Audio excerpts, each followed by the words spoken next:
Fala pessoal, o vídeo de hoje trata de um assunto que tem sido tabu, né, nas famílias brasileiras, principalmente família de baixa renda, como eu sou e provavelmente você também deve ser, né, que acompanha a gente aqui no canal, que é finanças familiares, finanças entre o casal, né. A gente sabe que tem pouca gente até que fala sobre isso, né, sobre esse nicho, e eu queria abordar um pouco também sobre esse nicho, né, dentro do nicho das finanças, porque eu acho que isso é de forma essencial que a gente precisa saber, né, e que a gente às vezes tem uma abordagem ruim, né, tanto da esposa com o esposo, quanto do esposo com a esposa. E a gente, às vezes, tem uma abordagem muito ruim para falar sobre isso, né, com o nosso cônjuge. Né, e a gente precisa aperfeiçoar e melhorar isso, porque isso é, de fato, uma coisa que é determinante, né, para a nossa vida dentro do mundo dos investimentos, aonde a gente quer chegar. Né, porque se a gente tem um cônjuge que pensa diferente da gente, fica complicado. Mas existem situações que podem ser abordadas de uma forma que a gente consiga trazer um pouco, né, de consciência para aquela pessoa que é uma pessoa que gasta de forma desgovernada, né, não acompanha os seus gastos, acha que investimento é uma coisa, uma perda de tempo, está conversando sobre isso, enfim, né, uma pessoa que é muito cética quanto ao investimento, quanto a poupar dinheiro, né, que tem aquela velha, né, frase que todo mundo diz, né, que eu não sei nem se eu estou vivo amanhã, para que eu vou poupar dinheiro? Né, a gente sabe que se você for pegar vários artigos, né, até mesmo internet, youtuber falando sobre isso, vai dizer que a maioria das pessoas aí não vai morrer amanhã, não vai morrer semana que vem, não vai morrer no mês que vem. Né, só se houver algum desastre ou alguma coisa desse tipo. Mas com relação à saúde, geralmente aí, né, a faixa aí em que o brasileiro está vivendo aí, ele está conseguindo chegar ali aos 65, 70 anos de idade. Então a gente sabe que isso é uma coisa que está sendo colocada, né, na cabeça das pessoas, porque as pessoas até gastem mais, né? Pega cartão de crédito, história, enfim, pega empréstimos e tudo mais, até para poder antecipar os sonhos e desejos que ela tem. Né? Então a gente precisa abordar esse tipo de assunto dentro da nossa casa, quando a gente é casado, e aqueles também que são solteiros, procurar também ter um entendimento para quando está firmando, quando for estar firmando, né, um casamento, um compromisso com essa pessoa que você hoje namora ou está noivo, é colocar na mesa, né, essa situação sobre investimentos e gastos, né, o que são gastos essenciais, o que são supérfluos, enfim, tudo isso. Então a abordagem principal que eu quero trazer hoje para o nosso canal, né, aqui para o nosso assunto, é justamente sobre isso.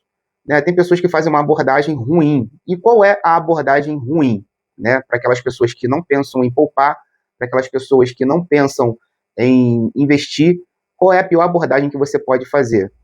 Amor, vamos tratar de dinheiro? Quanto você ganha, né, por mês? Quanto você gasta? Isso aí já acabou.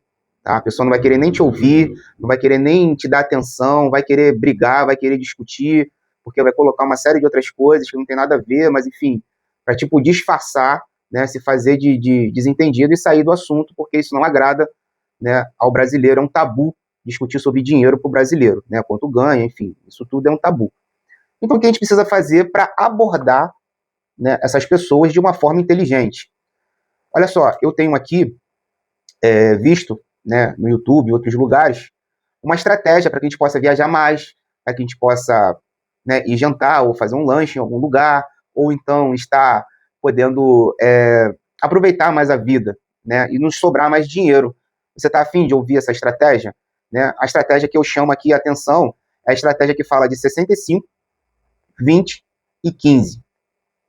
Então é uma estratégia que traz aqui realmente uma coisa aqui que é racional, não é uma coisa que eu vou falar para a pessoa, uma coisa racional, está em números, está aqui colocado num papel ou num tablet, enfim, e eu vou estar mostrando esses números para a pessoa, né? E vou estar mostrando também esse número, se possível até, o que vai dar mais ênfase, é o que eu estou fazendo nas minhas finanças particulares.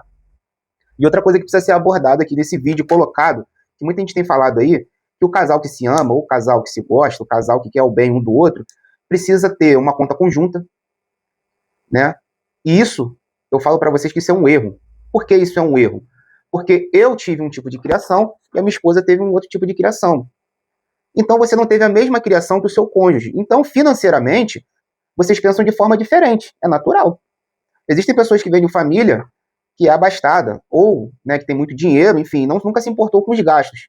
Ou pessoas que vieram de uma família que, né, são teoricamente pobres, moram em lugares carentes, mas que gostam de andar de roupa de marca, que gostam de andar de carro, gostam de andar de moto, gostam de fazer financiamento para ter as coisas e viver endividado. Ou seja, então ele está sendo pior do que o cara que não tem. que ele está devendo, né? O cara que é pobre, ele não tem nada, mas ele também não está devendo. Então, ele gosta de viver por status, né? Então, existe essa família. E existe a família que é poupadora. A família ali, que o pai e a mãe ali sempre poupam o dinheirinho deles, não fica gastando com qualquer coisa, mas pelo contrário, eles juntam esse dinheiro para poder conquistar as coisas deles. Ou pelo menos tem ali um nível ali de consciência de que primeiro ele vai dar 50% de entrada do valor daquilo que ele quer e o restante ele vai pagar mais, né, de forma facilitada, né, que faz uma dívida controlada, né. Então a primeira coisa que precisa ser feito dentro de um casal, antes de ter uma organização racional, é não ter uma conta conjunta. Porque se um gosta de gastar e o outro gosta de poupar, isso aqui vai trazer um desentendimento para as pessoas, porque um vai começar a estourar toda a conta do cara que guarda, e isso acontece automaticamente porque a pessoa é impulsiva. Ela vai lá, ela olha uma coisa na Shopee ou em qualquer outro lugar, vai numa rua fazer uma coisa e compra outra. Então, isso vai acontecer direto. Então, não se deve fazer isso. É a primeira coisa que a gente tem que anular antes de ter essa conversa que eu estou colocando para vocês do 65, 20 e 15. Então, são 65%, 20% e 15%. Como funciona isso? 65% daquilo que a gente ganha, a gente vai colocar em pagamento, né, das nossas contas mensais, que não tem como fugir. Aluguel, água, luz, alimentação, enfim, colégio dos filhos, dentre outras coisas. Então, esse vai ser destinado aos 65% daquilo que a gente ganha. Os 20% vai ser destinado a quê? Ao meu momento de lazer e a cursos de aperfeiçoamento que eu preciso fazer para poder ganhar uma renda a mais, que eu posso ser promovido no meu trabalho por conta desse curso, por conta desse aprendizado. E os 15% restante eu vou deixar para o meu investimento, do meu eu do futuro, né? Então, eu preciso priorizar essa numeração, porque eu já venho com uma coisa racionalizada colocando para a pessoa, onde tem ali 65%, 20% e 15%. Então, está totalmente racionalizado, colocado em uma planilha ou num papel, onde eu estou mostrando números reais, inclusive já colocando isso nas minhas finanças individuais, né? Já que a gente não tem uma conta conjunta, e ela vendo já o efeito disso nas minhas contas, vai ser muito melhor até de convencimento da pessoa. Então, eu vou colocar o 65, 20 e 15 para essa pessoa. Então, ela vai começar a entender como é que funciona isso. E aí eu vou explicando de acordo ali com o salário que cada um ganha, e aí sim a gente começa a racionalizar a coisa, e talvez a pessoa aceitando esse tipo de acordo, né, a gente comece, aí sim, desenvolver um pensamento de ter uma conta conjunta, tá? Porque ela está obedecendo um padrão que foi estabelecido entre um acordo entre os dois. Então a gente vai colocando isso aqui para a pessoa, e aí a gente vai evoluindo. E aí você vai ver que de repente a gente pode diminuir até o 15 por 10, se por achar por melhor, tá? Por quê? Mas eu, para diminuir do 15 para o 10, o que eu tenho que fazer? Fazer investimentos que não me cobrem impostos. Como, por exemplo, hoje a gente tem os fundos imobiliários, né? Tudo aquilo que é gerado, né, os dividendos ali que caem na tua conta todo mês, que é gerado pelos fundos imobiliários, eles não são passíveis de imposto de renda. Então, já é um imposto que você elimina, que é o IR, né? Então, já não tem imposto sobre aquilo que você recebe. Então, já é um ótimo investimento para a aposentadoria. E os outros investimentos, que eu também posso colocar lá fora, né, através de uma corretora. Hoje isso é muito fácil, investir em dólar, que é uma moeda que sofre pouco com a inflação, né, e eu coloco ali dentro de uma caixinha que a gente chama de ETF. ETF nada mais é que uma caixinha com as 500 maiores empresas americanas, que a gente chama que replica, né, ou faz ali o índice do S&P 500, né, que são as 500 maiores empresas dos Estados Unidos. E quem é responsável por administrar essas empresas? Um gestor, né? A gente chama ali que é o Vanguard, né? Que é a gestora daquele ETF ali. Geralmente eu, pelo menos, coloco aqui, não é uma indicação, no IVV, né? Que tem ali as 500 maiores empresas e replica não, está dentro do índice do S&P 500, é investido diretamente lá fora. Se quiser investir aqui pelo Brasil, a gente tem o IVVB11, que ele também vai replicar, né, esse índice do S&P 500, que rende muito, e daqui a 20, 30 anos você vai ver que fazendo simplesmente isso, você já vai ter um bom rendimento.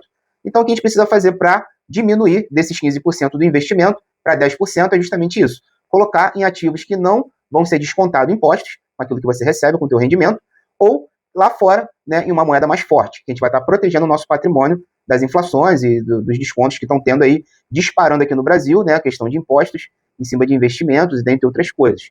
Então, para a gente colocar em ordem a nossa família, a renda familiar da nossa família, tem que seguir um padrão racional. Porque tem pessoa que não vai no emocional. Ela precisa estar de uma forma racional dentro de um projeto com você. Então, se você tem essa consciência, você precisa passar para o seu cônjuge. Não é na marra, não é gritando, não é batendo boca, não é discutindo, e muito menos separando, pedindo divórcio. Não é assim que funcionam as coisas. As coisas têm que funcionar de uma forma inteligente. O que é inteligente? Você colocar tudo racional num papel. Assim a pessoa vai conseguir enxergar aquilo que você já enxerga de forma natural. Se você é um poupador e um investidor, hoje, você já enxerga de forma natural esse tipo de coisa. A pessoa que não é, ela precisa de dados, ela precisa de coisas riscadas num papel ou colocadas num tablet, demonstrando ali, né, o crescimento, né, o quanto isso vai ser importante para a família e para o futuro de vocês, tá? Um forte abraço, fica a dica aí, e se inscreva no canal e dê aí a sua curtida. Um forte abraço.